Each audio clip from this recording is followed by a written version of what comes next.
இது என்னோட பிரச்சனை, இதில் நீ தலையிடாத அப்படின்னு பேசணும் இங்கிலீஷில். எப்படிங்க பேசலாம்? இது என்னோட பிரச்சனை அப்படின்னா திஸ் இஸ் மை ப்ராப்ளம் அப்படின்னு பேசலாம். இதில் நீ தலையிடாத அப்படின்னு பேசுகிறதா இருந்ததுன்னா டோன்ட் இன்டர்ஃபியர் இன் திஸ் அப்படின்னு பேசலாம். This is my problem, don't interfere in this அப்படின்னா இது என்னோட பிரச்சனை, இதில் நீ தலையிடாத அப்படின்னு அர்த்தங்களா? சரி, நீ இங்கே வரியா இல்லை நான் அங்கே வரட்டுமா? இது நம்ம கொஞ்சம் கோவத்தோட சில நேரங்களில் பேசுவோம் இல்லைங்களா? சரி, நீ இங்கே வரியா, இப்போ நீ இங்கே வரியா இல்லை நான் அங்கே வரட்டுமா அப்படின்னு கேட்கணும் இங்கிலீஷில். எப்படிங்க கேட்கலாம்? இது எப்படி இங்கிலீஷில் பேசலாம் அப்படின்னா are you coming here or should I come there அப்படின்னு கேட்கலாம். Are you coming here or should I come there, நீ இங்கே வரியா இல்லை நான் அங்கே வரட்டுமா அப்படின்னு அர்த்தம். ஏன் சாப்பிடல நீ? நீ ஏன் சாப்பிடவில்லை, ஏன் நீ சாப்பிடல அப்படின்னு கேட்கணும் இங்கிலீஷில். எப்படிங்க கேட்கலாம்?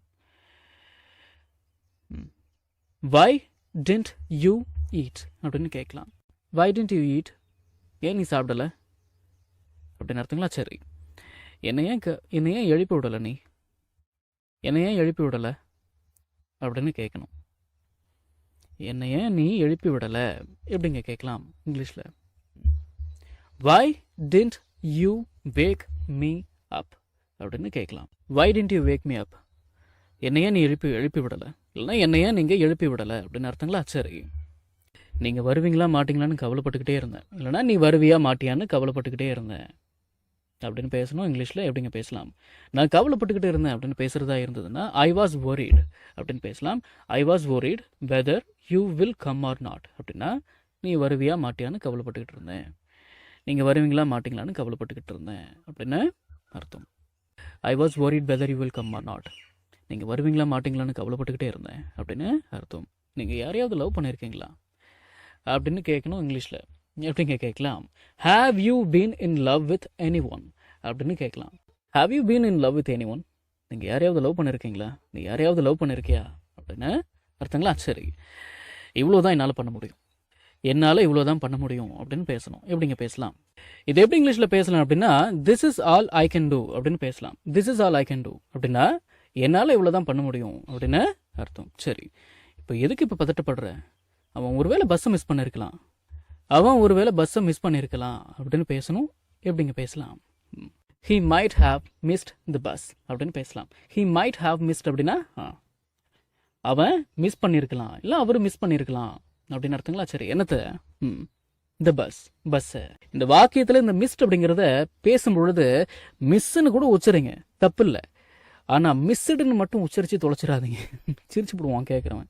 சரிங்களா? அப்போ சிரிச்சா நம்ம சும்மாவே பேச மாட்டோம். அப்போ 4 பேர் சிரிச்சாங்கன்னா அப்புறம் சொல்லவா வேணும்? அப்போ இதுக்கு மேலே இந்த இங்கிலீஷே நமக்கு வேணாண்டா அப்படின்னு போயிடுவீங்க.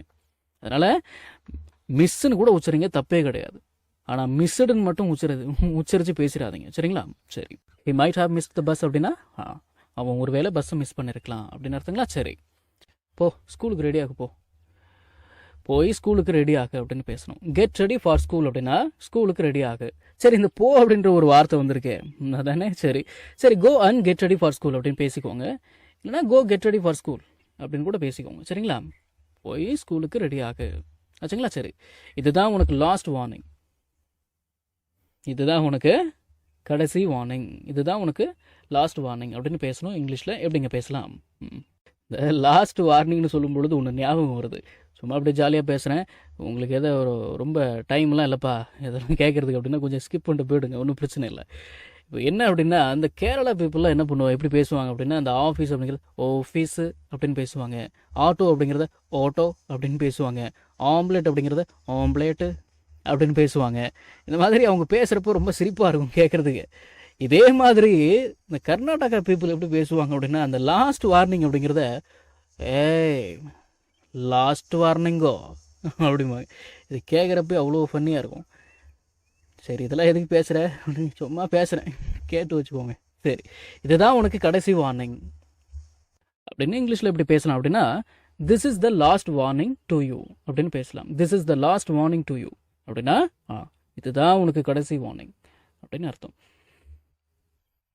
ஆச்சுங்களா? சரி, வந்து நீயே பார், என்ன எது கேட்குற, வந்து நீயே பாரு அப்படின்னு பேசணும். Come and see it for your self அப்படின்னு பேசலாம். நான் வந்து நிறைய முறை சொல்லியிருக்கிறேன். இந்த அண்ட் அப்படிங்கிறத ஒரு வாக்கியத்தில் பேசும்பொழுது அன் அப்படின்னு உச்சரிங்க, சரிங்களா? Come and see it for your self, come and see it for your self, வந்து நீயே பாரு அப்படின்னு அர்த்தம். என் மேலே இருந்து கையெடு, முதல்ல என் மேலே இருந்து கையெடு அப்படின்னு பேசணும். என் மேலே இருந்து கையெடு. Take your hands off me அப்படின்னு பேசலாம். Take your hands off me அப்படின்னா என் மேலே இருந்து கையெடு அப்படின்னு அர்த்தங்களா? சரி, கொஞ்ச நேரம் அமைதியாக இரு. பப்பா பப்பா கொஞ்ச நேரம் அமைதியாக இரு அப்படின்னு பேசணும். Be quiet for some time அப்படின்னு பேசலாம். Be quiet for some time, கொஞ்ச நேரம் அமைதியாக இரு அப்படின்னு அர்த்தம். நம்பிக்கையோடு இரு. நம்ம தமிழில் நம்பிக்கையோடு இரு அப்படின்லாம் பேசுகிறத விட கான்ஃபிடென்ட்டாக இரு அப்படின்னு பேசுகிறது தான் அதிகம், இல்லைங்களா? எப்படி பேசலாம்? பி கான்ஃபிடென்ட் அப்படின்னு பேசலாம். பி கான்ஃபிடென்ட், நம்பிக்கையோடு இரு அப்படின்னு அர்த்தங்களா? சரி, எல்லா வேலையும் முடிச்சிட்டேன் அப்படின்னு பேசணும். எல்லா வேலையும் முடிச்சிட்டேன். I have finished all the work அப்படின்னா நான் எல்லா வேலையும் முடிச்சிட்டேன் அப்படின்னு அர்த்தம். I have finished all the work, எல்லா வேலையும் நான் முடிச்சிட்டேன். சீக்கிரமாக ஒரு கல்யாணம் பண்ணிக்கோ. எவ்வளோ நாளைக்கு தான் இப்படியே இருக்க போகிறேன்? சீக்கிரமாக ஒரு கல்யாணம் பண்ணிக்கோ, சீக்கிரமாக ஒரு கல்யாணம் பண்ணு அப்படின்னு பேசணும். எப்படிங்க பேசலாம்? இது எப்படி இங்கிலீஷில் பேசலாம் அப்படின்னா கெட் மேரிட் சூன் அப்படின்னு பேசலாம். சீக்கிரமாக கல்யாணம் பண்ணு அப்படின்னு அர்த்தம். நம்ம தமிழில் எப்படி பேசுகிறோம்? சீக்கிரமாக ஒரு கல்யாணம் பண்ணிக்கோ அப்படின்னு பேசுகிறோம், இல்லைங்களா? சரி, கெட் மேரிட் சூன், சீக்கிரமாக ஒரு கல்யாணம் பண்ணிக்கோ. நம்ம தமிழில் பேசக்கூடிய அன்றாட வாக்கியங்களை இங்கிலீஷில் எப்படி பேசலாம்னு சொல்லி ஒரு 1000க்கும் மேற்பட்ட ஆங்கில வாக்கியங்களை தமிழில் மொழிபெயர்த்து ஒரு 5 PDF நான் ரெடி பண்ணியிருக்கேங்க. ஒரு PDFலையும் 200க்கும் மேற்பட்ட ஆங்கில வாக்கியங்கள் தமிழ் மொழிபெயர்ப்போடு இருக்குங்க. ஸ்க்ரீனில் தெரிகிற மாதிரி ஒரு பிடிஎஃபோட ப்ரைஸ் வந்து பார்த்தீங்கன்னா 49 rupees. ஆனால் இந்த 5 PDFையும் நீங்கள் 250 ரூபா கொடுத்துலாம் நீங்கள் வாங்க தேவையில்லை. ஜஸ்ட் 199 rupees பே பண்ணி நீங்கள் வாங்கிக்கலாம். உங்களில் சில பேருக்கு இந்த ப்ரைஸ் கொஞ்சம் அதிகமாக தெரியலாம். உங்ககிட்ட நான் பணிவோடு சொல்லிக்கிறது என்னன்னா, இந்த 5 PDFையும் ரெடி பண்ணுறதுக்கு எனக்கு 1 வாரம் டைம் எடுத்துக்கிச்சுங்க. ஸோ அந்த டைமுக்கு தான் நான் உங்ககிட்ட பணம் கேட்குறேனே தவிர மற்றதெல்லாம் எதுக்கும் கிடையாதுங்க. நீங்கள் புரிஞ்சுப்பீங்கன்னு நான் நம்புகிறேன். PDF வந்து இப்படி தாங்க இருக்கும். ஸோ விருப்பம் உள்ளவங்க ஸ்க்ரீனில் தெரியிற நம்பருக்கு கால் பண்ணுங்கள்.